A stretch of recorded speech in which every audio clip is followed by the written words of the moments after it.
여호와께서 이르시되 내가 성내는 것이 옳으냐 하시니라. 요나가 성읍에서 나가서 그 성읍 동쪽에 앉아 거기서 자기를 위하여 초막을 짓고 그 성읍에 무슨 일이 일어나는가를 보려고 그 그늘 아래에 앉았더라. 하나님 여호와께서 박넝쿨을 예비하사 요나를 가리게 하셨으니 이는 그의 머리를 위하여 그늘이 지게 하며 그의 괴로움을 면하게 하려 하심이었더라. 요나가 박넝쿨로 말미암아 크게 기뻐하였더니 하나님이 벌레를 예비하사 이튿날 새벽에 그 박넝쿨을 갉아먹게 하심에 시드니라.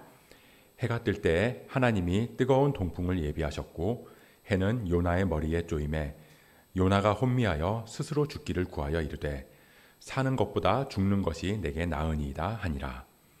하나님이 요나에게 이르시되 네가 이 박넝쿨로 말미암아 성내는 것이 어찌 옳으냐 하시니 그가 대답하되 내가 성내어 죽기까지 할지라도 옳으니이다 하니라.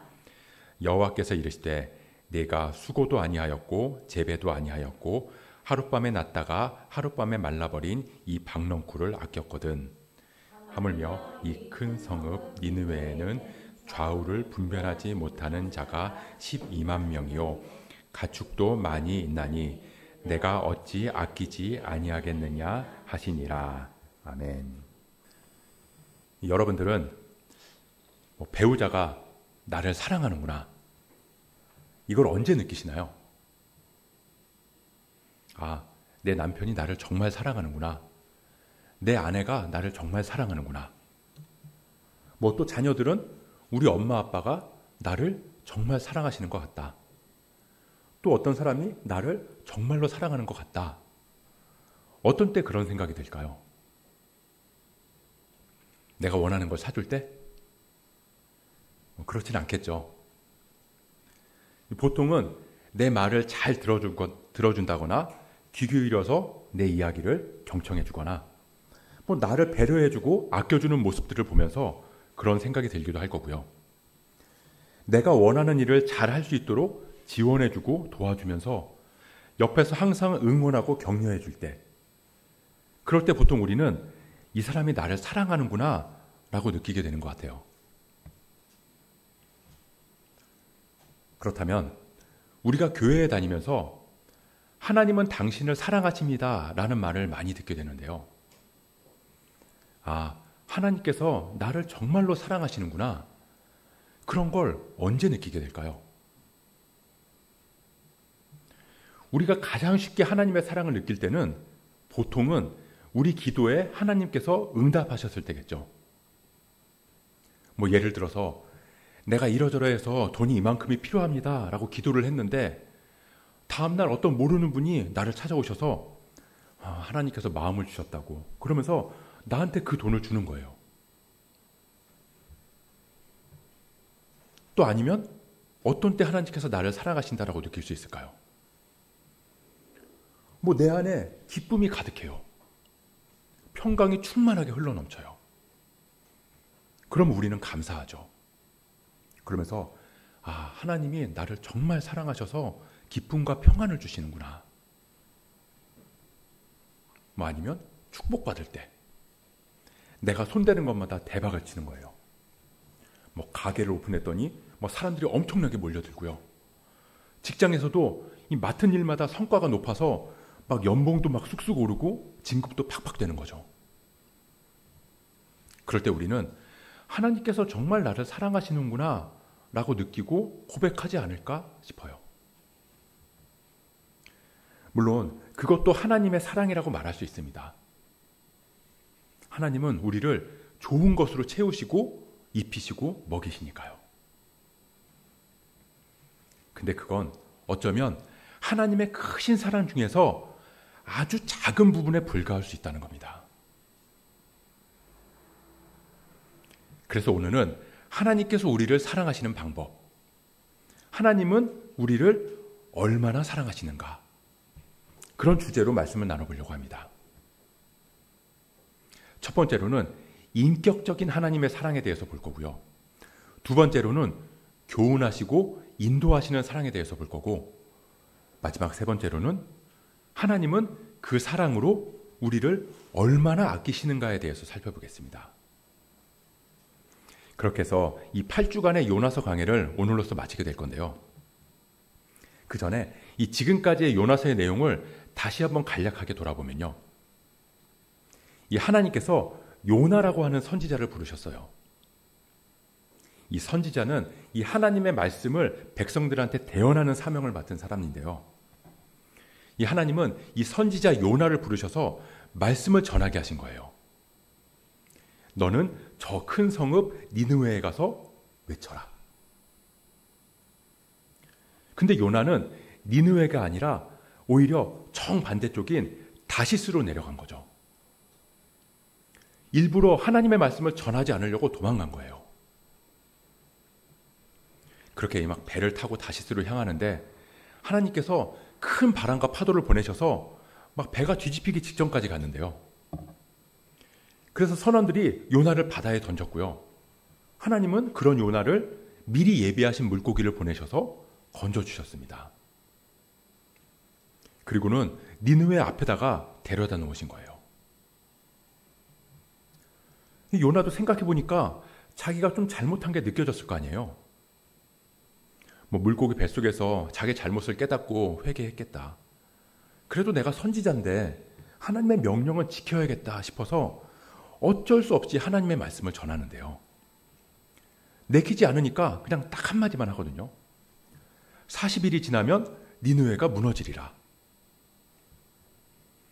막 사흘 동안 걸어야 될 만큼 큰 성읍이었는데 그 길을 그냥 하루만 돌면서 정말 마지못해서, 그리고 잡혀서 죽을지도 모르는 상황을 각오하면서 이 말씀을 전하는데, 이 요나가 전한 이 말을 듣고 니느웨 사람들이 회개한 거예요.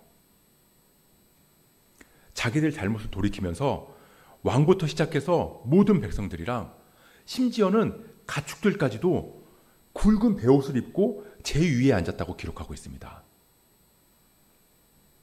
이 고대에서는 이 베옷을 입고 제 위에 앉았다는 게 이 회개의 행위였거든요. 그런 회개하는 니느웨의 모습을 보시고 하나님은 니느웨에 내리기로 하신 그 재앙을 내리지 않기로 결정하신 거예요. 그랬더니 이 요나가 4장 1절에 보니까 매우 싫어하고 성내며 분해서 견딜 수 없었다는 겁니다. 이 니느웨 사람들, 우리 이스라엘 사람들을 괴롭히는 이 잔인하고 난폭한 저 사람들이 용서받는 걸 보느니 차라리 내가 죽는 게 낫겠습니다. 그러면서 하나님께 따지고 묻는 거죠. 그랬더니 하나님께서 요나한테 네가 성내는 것이 옳으냐? 라고 물으시는 장면까지가 지난 시간에 살펴본 내용입니다. 오늘 이어지는 이 4장 전체의 내용은 하나님과 요나의 대화예요.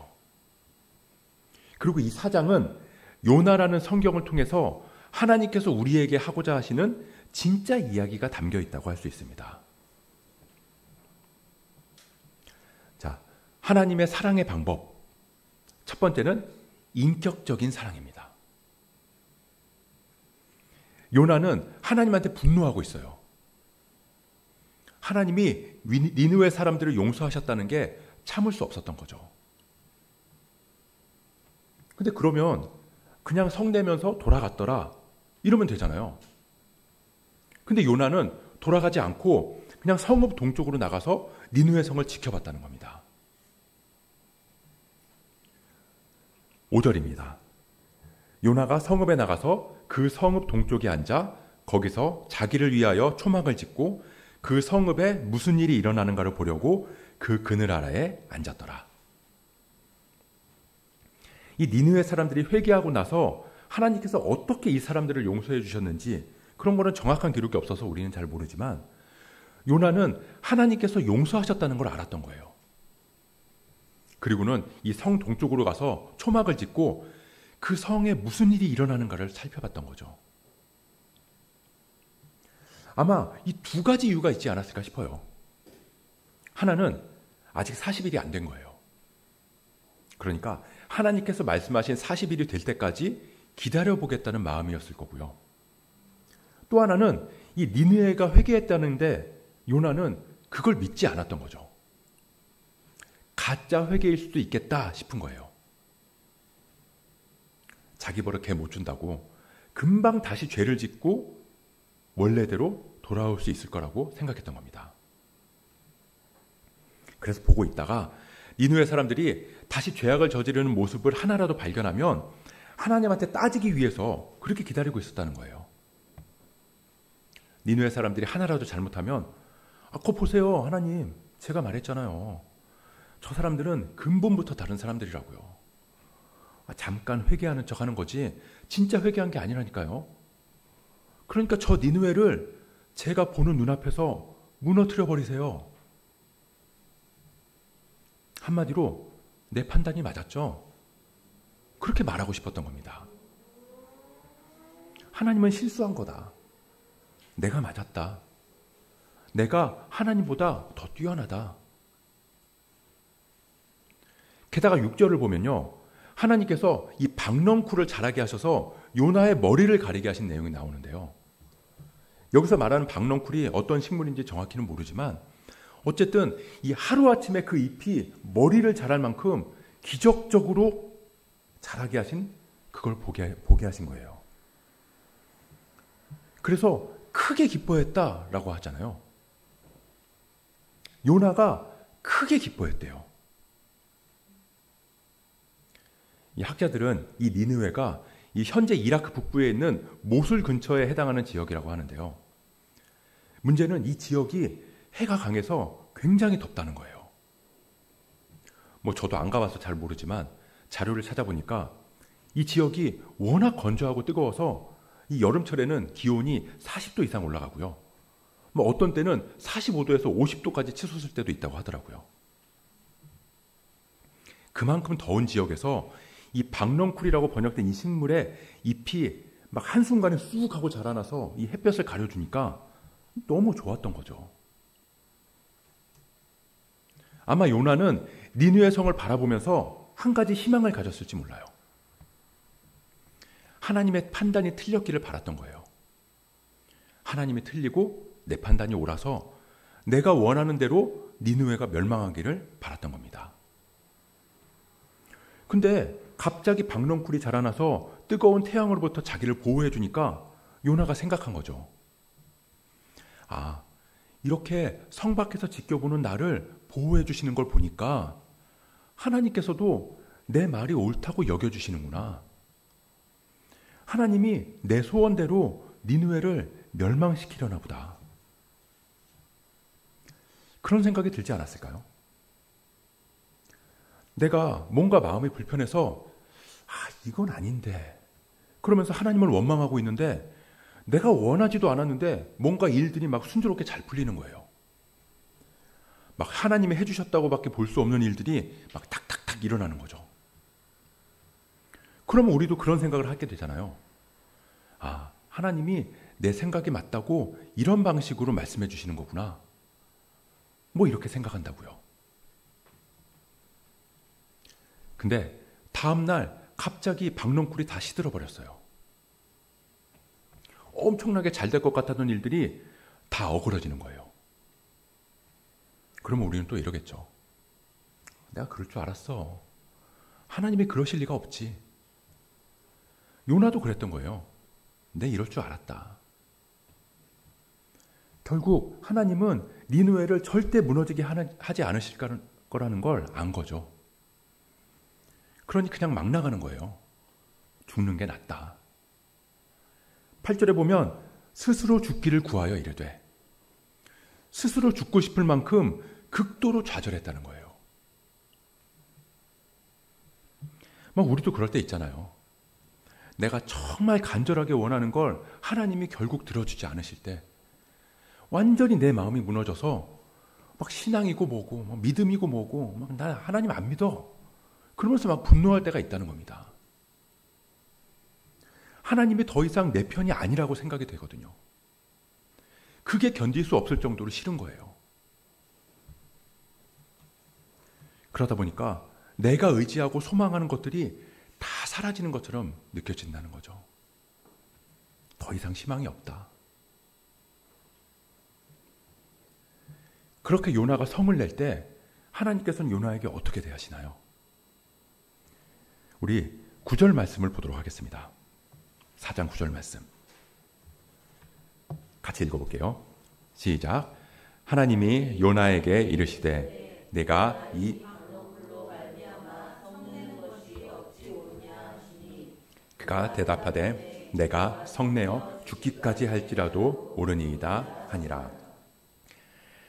하나님이 요나에게 이르시되 네가 제정신이 아니구나. 네가 감히 세상 모든 만물을 지은 나에게 성을 내다니 라고 말씀하시며 요나를 심판하여 그 죄로 인하여 뜨거운 불구덩이에 던져 넣으니라. 이렇게 하지 않으시고 하나님이 요나에게 이르시되 내가 이 박넝쿨로 말미암아 성내는 것이 어찌 옳으냐 하시니 질문을 하셨다는 겁니다. 그 앞에서 하나님께서 니느웨를 용서하신 걸 보고 요나가 화를 낼 때도 4절에 보면 여호와께서 이르시되 내가 성내는 것이 옳으냐? 박넝쿨로 인해서 요나가 성을 냈을 때도 내가 이 박넝쿨로 말미암아 성내는 것이 어찌 옳으냐? 그리고 마지막 11절에도 네가 하룻밤에 말라버린 이 박넝쿨도 아꼈거늘 내가 이 니느웨 사람들을 어찌 아끼지 아니하겠느냐? 이 마틴 루터가 종교개혁을 하면서 외친 핵심 교리가 있습니다.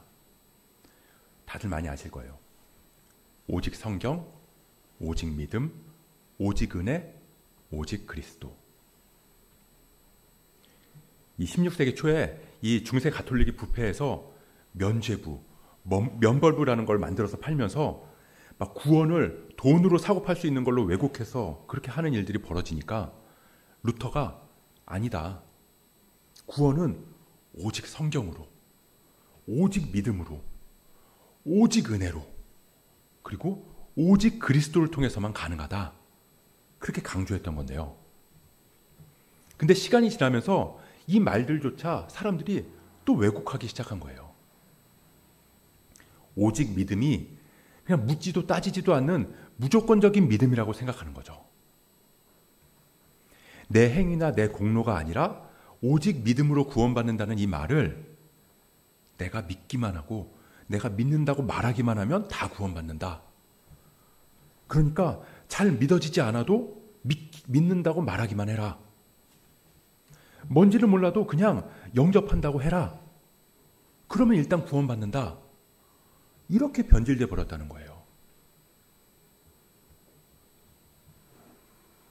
제가 지난 봄에 이 세미나를 갔을 때 이 하나복이라는 세미나에 갔었는데요. 거기가 이제 초교파 세미나다 보니까 우리나라에 있는 모든 교단에서 한 150명 이상의 목사님들이 모였어요. 거기서 대학 선교단체에서 오랫동안 선교하신 목사님께서 하신 말씀을 제가 실제로 들은 건데요. 대학 선교단체들이 많잖아요. 뭐 CCC, IVF 뭐 여러 가지가 많은데 그 중에서 굉장히 유명한 선교단체에 계셨던 분인데 그분이 요즘에 이 대학교에서 선교하고 전도하는데 어려운 이유를 얘기하시면서 이 학생들한테 이 예수님에 대해서 전하려고 하면 그 청년들이 뭐라고 그러냐면요. 아, 저 바쁜데 그냥 영접기도 그냥 따라 해드릴 테니까 그냥 빨리 하고 가세요. 그거 원하시는 거 아니에요? 이런 식으로 말한다는 거예요. 저는 그 말을 듣고 기독교가 왜곡되니까 이 정도로 무시를 당하는구나. 그런 생각이 들었습니다. 오직 믿음은 그런 게 아니에요. 하나님은 우리한테 무조건적인 믿음을 강요하지 않으신다고요. 하나님은 인격적인 분이시거든요. 너 나한테 사랑한다고 말해. 그러면 내가 너랑 결혼해 줄게. 이게 인격적인 남녀 관계인가요? 아니거든요.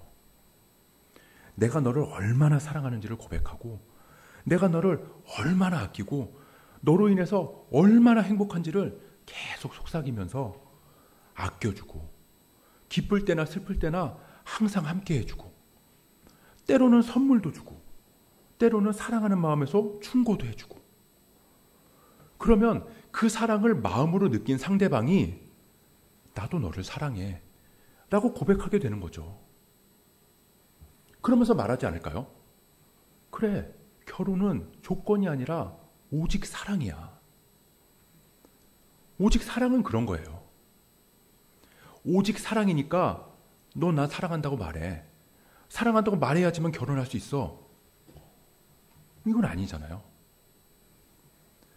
그렇게 사랑을 강요하는 관계는 결코 인격적인 관계라고 할 수 없다는 겁니다. 하나님도 마찬가지라는 거예요. 우리가 왜 하나님의 사랑이 필요한지, 하나님이 어떤 분이신지, 하나님이 얼마나 부요하고 얼마나 풍요로운 분이신지, 그리고 그 하나님이 얼마나 나를 아끼고 사랑하시는지, 그걸 우리가 인격적으로 느끼고 나서 그 다음에 우리의 입술을 열어서 하나님의 사랑을 고백하고 영접하기를 바라신다는 겁니다. 그래서 질문하시는 거예요. 그래서 인격적으로 물으시는 거라고요. 내가 아직 하나님의 사랑이 믿어지지 않아요. 괜찮아요. 당연한 거예요. 성경이 아직 완전하게 믿어지지가 않아요. 의심이 들어요. 괜찮아요. 그거 불경한 거 아니고 당연한 거라고요. 우리가 사는 지금 이 시대 자체가 이 성경의 말씀이 온전히 믿어지는 게 쉽지 않을 수 있다고요. 그걸 하나님이 모르실까요? 하나님은 그거 다 아신다고요. 배에 있는 버튼 누르면 I love you, I love you 그렇게 말하는 곰인형으로 우리를 창조하신 게 아니라니까요. 우리한테 이성적인 사고, 합리적인 판단을 할 수 있는 지성을 주셔놓고는 하나님을 믿을 때는 그런 이성적이고 합리적인 사고는 다 무시하고 그냥 맹목적으로 그냥 묻지도 않고 따지지도 않고 무조건 믿어야 된다고. 그게 믿음이 좋은 거고 그게 오직 믿음이라고. 하나님은 결코 그러실 리가 없다는 겁니다. 너 나 못 믿어? 안 믿어져? 야, 예수 천당 불신 지옥. 예수 안 믿으면 지옥 가는 거 몰라? 안 들어봤어? 이런 고얀 놈들 싹 다 지옥에 가버려. 그러지 않으신다고요. 우리가 때로는 성경 말씀을 읽으면서 이해가 안 되는 부분도 있고 솔직히 화가 나는 부분도 있어요. 그걸 하나님은 다 알고 기다리신다는 거예요. 왜요? 우리를 사랑하니까요. 우리를 인격적으로 대하시니까요. 그래서 끊임없이 우리에게 물으시는 거예요. 우리의 성장하는 대답을 듣고 싶으신 거라고요. 우리가 누구한테 질문을 하면 뭘 기대하죠? 대답을 기다려요. 예를 들어서 아이가 장난치다가 막 집에 있는 도자기를 깼어요. 그러면 엄마 아빠는 애들을 무조건 다그치거나 혼내지 않아요. 불러놓고 물어보죠. 무슨 일이 있었던 거야? 왜 그랬는지 네가 한번 설명해봐. 그러면 아이가 어떻게 하는지 아세요? 자기가 유리한 쪽으로 대답을 해요. 그냥 뭐 난 아무것도 안 했는데 그냥 지나가기만 했는데 뭐 뒤돌아보니까 저게 넘어져서 깨져 있었고 나 진짜 아무것도 안 했는데 그냥 깨졌어. 뭐 그런 식으로 얘기를 하겠죠. 근데 왜 아무것도 안 했겠어요? 뭔가 했으니까 깨졌겠죠. 부모는 다 알아요. 그럼에도 아이가 하는 말을 먼저 들어주는 거예요. 왜냐하면 아이를 사랑하니까요. 아이의 입장에서 생각해 보면서 이 아이를 용서할 수 있는 부분을 찾을 수 있거든요. 그리고는 아이가 잘못을 깨닫고 다시는 그러지 않기를 바라는 거죠. 그럼 하나님께서 인격적으로 질문하시는 이유는 뭘까요? 하나님의 우리를 사랑하시는 방법, 두 번째, 우리를 교훈하시고 인도하시기 위해서라는 겁니다. 도자기를 깨트린 아이에게 질문하고 그 아이의 답을 듣는다는 건 이 아이를 용서할 수 있는 부분을 찾고 그래서 이 아이가 잘못을 깨닫고 다시는 그러지를 않기를 바라기 때문이잖아요. 마찬가지로 하나님께서 요나한테 질문하시면서 요나야, 네가 그렇게 하는 게 옳으니? 왜 그렇게 생각하는 거니? 라고 물으시는 이유는 요나가 하나님 안에서, 하나님의 말씀 안에서 살아가는 그 기쁨을 느끼고 깨닫기를 바라시기 때문이라는 겁니다. 한마디로 인격적으로 질문하시는 건 우리를 가르치시고 바른 길로 인도하기 위해서라는 거예요. 오늘 4장에 보면 이 반복적으로 등장하는 단어가 있습니다. 예비하사. 그 먼저 앞서서 1장에도 한번 나오죠. 1장 17절에 여호와께서 이미 큰 물고기를 예비하사. 그리고 4장 6절에 하나님 여호와께서 박넝쿨을 예비하사. 7절에 하나님이 벌레를 예비하사. 8절에도 하나님이 뜨거운 동풍을 예비하셨고, 큰 물고기를 예비하셨고, 박넝쿨을 예비하셨고, 벌레를 예비하셨고, 동풍을 예비하셨어요. 앞에 두 가지는 좋은 거라고 할 수 있겠죠. 요나가 바다에 빠져서 그대로 죽을 수 있었는데 큰 물고기를 예비하셔서 구원하셨고, 뜨거운 태양 아래에서 죽을 수 있었는데 박넝쿨을 예비하셨으니까요. 그리고 그 뒤에 두 가지는 안 좋은 거라고 할 수 있어요. 그늘을 만들어줬던 그 박넝쿨을 다 갉아먹는 벌레를 예비하셨고, 가뜩이나 더운데 뜨거운 바람을 예비하셔서 보내셨으니까요. 근데 보면 주어가 다 하나님이라는 거예요. 이 네 가지를 다 하나님께서 예비하셨다는 겁니다. 그렇다면 이 모든 건 다 하나님께서 이런 예비하심을 통해서 요나에게 무언가를 가르치고 교훈하고 이끄시기 위함이라는 걸 우리는 알 수 있는 거죠. 요나가 생각할 때 좋은 일도 일어나고 또 요나가 생각하기에 안 좋은 일도 일어났는데 궁극적으로는 이 모든 게 다 요나를 향한 하나님의 사랑으로부터 나온다는 거예요.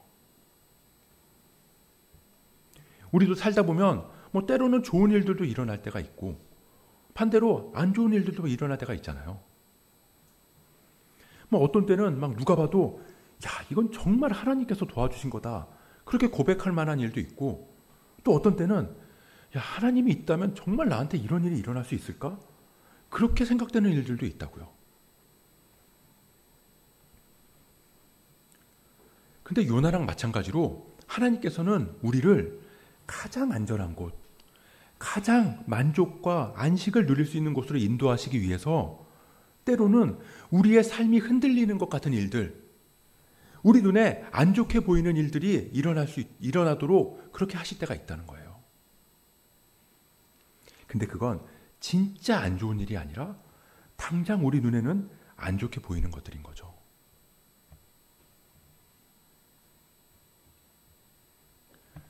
제가 엊그제 저녁에 종로에 갔다 왔는데요. 진짜 오랜만에 예전 직장 동기들을 만나고 왔거든요. 제가 그때 그 회사에 입사할 때 동기가 9명이었는데 한 명은 안타깝게 세상을 떠났고, 이제 나머지 8명 중에서 지금까지 그 회사에 다니고 있는 친구가 2명이고 나머지는 뭐 이직하기도 하고 뭐 개인 사업을 하기도 하고 뭐 그러면서 살고 있더라고요. 제가 그 회사를 퇴사한 것도 이제 10년이 다 돼가는데 막 오랜만에 만나다 보니까 뭐 예전에 같이 직장 생활했을 때 이야기를 막 하게 되잖아요. 막 그러면서 막 그때는 뭐 이런 일들이 있었지, 그때는 왜 그랬는지 모르겠다, 그때 그 팀장이나 그 임원들이 막 이해가 안 됐었는데 막 지금 그 나이쯤 돼 보니까 그 마음이 이해가 되더라, 한참 그런 얘기들을 하고 왔는데요. 전에 제가 한번 말씀드린 적이 있는 것 같은데 저랑 정말 안 맞는 이사님이 한 분 계셨거든요. 그날이 이제 연말이라서 부서 전체 회식을 하던 날이었는데 제가 이 술을 끊어서 술을 안 마실 때였어요. 이 부서에서는 웬만한 사람들이 다 알고 있었는데 그분이 자꾸 저한테 술을 권하는 거예요. 일부러 그러는 거죠. 근데 그때는 저도 이제 어느 정도 직급이 있을 때였거든요. 그리고 그분은 결정적으로 저희 팀도 아니었어요. 그래서 제가 이제 좀 안 마셨죠. 그랬더니 그분이 막 술이 이만큼 취해서 너 그딴 식으로 회사 생활할 거냐고 막 이러면서 저를 막 윽박지르는 거예요. 근데 막 끝까지 버텼습니다. 그렇다고 뭐 저 보면 아시겠지만 제가 뭐 무례하거나 뭐 예의 없이 행동하지는 않잖아요. 근데 생각해보면 그때 좀 더 지혜롭게 대처할 수도 있지 않았을까 그런 생각이 들기도 하는데 아무튼 그때는 제가 지고 싶지 않았나 봐요. 근데 얼마 안 있다가 이 인사 개편이 있었거든요. 근데 저희 팀이 그 이사님 팀이랑 합쳐진 거예요. 저희 팀 팀장이 되신 거죠. 그때부터 이제 막 저의 고통이 시작되는데요. 진짜 너무너무 힘들더라고요. 한 가지 예를 들면 이 결제 서류를 가지고 가면요. 이유 없이 반려해요. 그래가지고 이것저것 수정해가지고 다시 가져가면 또 뭐라고 트집을 잡고 보내요. 다시 수정해서 가져가면 또 빠꾸 하고. 그렇게 몇 번을 하다가 결국에는 처음에 했던 대로. 이런 일들이 많았어요. 그렇다고 제가 상사 비위를 잘 맞추고 그런 성격이 아니었거든요. 그래서 더 힘들었나 봐요. 그렇게 그분이랑 1년이 넘게 지냈는데 아무튼 그때 그렇게 저를 힘들게 했던 그 이사님 얘기도 하면서 한 친구가 저한테 물어보더라고요. 그분 원망스럽지 않냐고. 회사 퇴사한 거 후회하지 않냐고. 물론 그분 때문에 퇴사한 건 아니지만 그래도 만약에 그 이사님이 없었다면 난 지금 어땠을까? 어쩌면 이 퇴사하겠다는 결정하기까지가 좀 더 어렵지 않았을까? 그런 생각이 들긴 하더라고요. 지금 와서 생각해보면 그렇게 여러 방식으로 때로는 견디기 힘든 시간들을 통해서도 하나님께서는 그렇게 나의 인생을 인도해 나가셨구나. 저는 그런 고백을 할 수 있었던 것 같아요. 우리가 아이를 키울 때도 그렇잖아요. 요즘에는 육아 전문가들이 나와서 아이들이 이해될 때까지 설명해 주는 게 좋다고 말하기도 하는데 사실 아이들은 부모가 말하는 걸, 부모가 말하고 생각하는 걸 다 납득하고 이해하지 못할 때가 많아요. 그리고 부모도 모든 걸 아이가 다 이해할 때까지 이야기할 수도 없고요. 때로는 왜 이래야 되고 왜 이러면 안 되는지를 설명해 주기도 하지만 또 그냥 하지 말라고 그렇게밖에 말할 수 없을 때도 있잖아요. 애가 젓가락을 콘센트에 넣으려고 하는데 거기다 대고 왜 그러면 안 되는지 그걸 다 설명할 수 없다고요. 그냥 안 돼! 그래야죠. 때로는 이해가 안 되고 지금은 다 몰라도 나중에는 알게 될 거야. 그렇게밖에 설명할 수 없는 것들도 있고요. 그러면 이제 아이가 성장해 나가면서 알겠죠. 물론 여전히 모르는 것도 있을 거예요. 그럼에도 아이가 부모의 말을 믿고 그 교훈을 듣는다는 건 부모님의 모든 말이 다 이해되기 때문이 아니라 내 엄마 아빠가 나를 사랑한다는 그 사실이 이해되기 때문이라는 겁니다. 우리가 하나님을 믿고 그 인도하심을 따를 수 있는 건 역시 모든 상황이 다 이해되기 때문이 아니라는 거예요. 아까 우리가 오직 믿음, 맹목적인 믿음이 아니라 인격적인 하나님께서 그 믿음을 기다려주신다고 그랬잖아요. 물론 우리가 합리적으로 생각하고 판단한다고 해서 우리의 지혜와 지식으로는 이 성경에 적힌 하나님의 말씀을 다 이해할 수 없어요. 하지만 그런 과정들을 통해서 이 안에 담긴 하나님의 마음, 하나님의 사랑을 이해해 나가는 거죠. 그래서 우리는 모든 상황이 다 이해되기 때문에 하나님을 믿고 그 인도하심을 따르는 게 아니라 모든 상황 속에서도 신실하심으로 우리를 사랑하시는 그 하나님의 마음이 이해되기 때문에 그분을 믿고 따를 수 있는 거예요. 하나님은 거기까지 우리를 가르치시고 교훈하시고 인도하시기를 원하신다는 겁니다.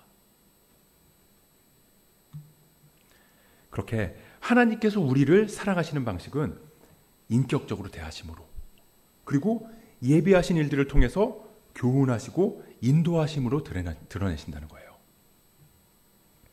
그리고 마지막으로 그 모든 것들을 통해서 우리는 결국엔 하나님께서 우리를 얼마나 사랑하시는지를 보게 된다는 겁니다. 하나님께서 처음에 요나한테 질문을 하셨어요. 4장 4절에서 내가 성내는 것이 옳으냐? 라고 물으셨는데 요나가 대꾸도 안 하거든요. 무시하는 거죠. 그리고 또 9절에서 내가 성내는 것이 옳으냐라고 또 물으실 때는 도리어 대들어요. 내가 성내어 죽기까지 할지라도 옳으니이다. 그래, 내가 화낸다. 그래, 뭐 어쩔 건데. 이 정도로 대드는 거예요. 제가 뭐 다른 종교의 경전을 다 살펴본 적은 없지만 어느 종교의 경전에서도 뭐 이런 식으로 신한테 대드는 인간에 대한 표현이 있는지 모르겠어요. 그리고 그걸 다 참으시면서 끝까지 은혜를 베푸시는 신에 대한 이야기도요. 그만큼 무례한 사람한테 하나님께서 얼마나 다정하게 말씀하시냐면요. 우리 10절, 11절 말씀 같이 한번 읽어볼까요? 시작. 여호와께서 이르시되 내가 수고도 아니하였고 하룻밤에 말라버린 이 박넝쿨을 아꼈거든. 하물며 이 큰 성읍 니느웨에는 좌우를 분별하지 못하는 자가 12만 명이요 가축도 많이 있나니 내가 어찌 아끼지 아니하겠느냐 하시니라. 아멘. 요나야, 박넝쿨이 없어진 것 때문에 슬프니? 근데 너는 그 박넝쿨을 심지도 않았잖니. 네가 재배한 것도 아니고 심지어 오랜 시간 너랑 같이 있었던 것도 아니잖아. 고작 하룻밤 같이 있었던 그 박넝쿨을 네가 그렇게 아끼는데 하물며 이 큰 성읍 니느웨에는 좌우를 분별하지 못하는 사람이 12만 명이란다. 이 좌우를 분별하지 못한다는 건 왼쪽 오른쪽을 구별하지 못한다는 게 아니라 옳고 그름에 대한 판단도 없고 가치관도 다 뒤틀린 사람들이라는 뜻이에요. 죄가 죄인지도 모르는 그렇게 살아가는 사람들인 거죠. 그런 사람들이 12만 명인데 나는 이 사람들을 다 만들었다. 그리고 이 사람들은 나를 믿지 않지만 그럼에도 나는 이 사람들을 사랑으로 함께 한단다. 너는 네가 심지도 않고 재배하지도 않은 고작 하룻밤 정도 같이 있었던 박넝쿨조차 아끼는데 내가 이 니느웨 사람들을 아끼는 건 당연한 거 아니겠니? 내가 그들을 어찌 아끼지 아니하겠느냐? 여기서 아낀다는 말은 이 히브리어로 하마르라는 단어인데요. 이 단어는 단순히 우리가 생각하는 그냥 아끼는 감정, 그 이상의 감정이 담긴 단어예요. 애통해하다, 비통해하다, 너무나 가엾게 여기다. 굉장히 괴로운 마음으로 비통해한다는 의미인 거죠. 근데 이 요나서를 본 이스라엘 사람들은 아마 놀라지 않았을까요? 아니, 하나님께서 니느웨 사람들을 하마르 한다고? 저런 악랄한 사람들을?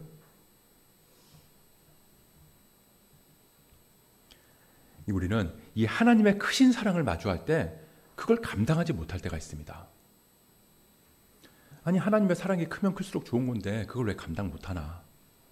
뭐 그렇게 생각할 수도 있는데 물론 하나님께서 크신 사랑으로 나를 사랑해 주실 때는 좋죠. 근데 내가 생각하는 나쁜 사람도 크신 사랑으로 대하신다는 걸 알게 되면 우리는 감당하지 못할 만큼 놀란다는 거예요. 저 사람은 하나님의 사랑을 받을 자격이 없는데 저런 사람은 절대로 구원받으면 안 될 것 같은데 그런 생각 들 때 없으세요? 왜 그런 생각이 들까요? 나는 저 사람보다 낫거든요. 적어도 나는 저 사람보다는 착하게 살았거든요. 적어도 나는 저 사람만큼 죄인은 아니니까요. 근데 하나님과 우리의 관계를 가로막는 건 우리의 죄 때문이기도 하지만 때로는 우리의 알량한 선행이 하나님과 우리 사이를 가로막을 수도 있다는 겁니다. 그 안에 교만이라고 하는 죄가 숨어 있으니까요.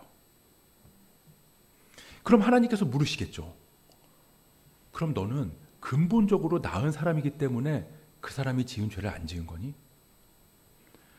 너는 그 나쁜 놈이 지금 너처럼 된다고 하면 기쁘겠니? 아니면 그 나쁜 놈이 나는 그래도 저 사람보다 나은 사람이라고 생각을 할 수 있도록 계속 그 상태로 남아있기를 바라고 있는 거니? 내가 저 큰 성읍 니느웨를 어찌 아끼지 아니하겠느냐? 하나님은 이 요나서를 질문으로 끝내세요. 그리고 하나님께서 요나에게 질문하신 것처럼 진짜 요나보다 나으니 예수님께서도 우리에게 그 질문을 하고 계십니다. 누가복음 15장에 보면요, 이 바리새인들이 이 죄인들을 구원하시기 위해서 함께하신 그 예수님을 비난하는 장면이 나오는데요. 이 바리새인들은 이 하나님의 말씀을 하나도 어기지 않고 잘 지키고 있다고 믿는 사람들이에요. 그런 사람들이 예수님을 보면서 당신 왜 저 더러운 죄인들하고 같이 있냐고 그렇게 물어요. 그러니까 예수님께서 이 비유의 말씀을 통해서 바리새인들한테 되물으시는 거예요. 이 잃어버린 양의 비유로 유명한 구절이죠. 누가복음 15장 4절. 너희 중에 어떤 사람이 양 100마리가 있는데 그 중에 하나를 잃으면 99마리를 들에 두고 그 잃은 것을 찾아내기까지 찾아다니지 아니하겠느냐.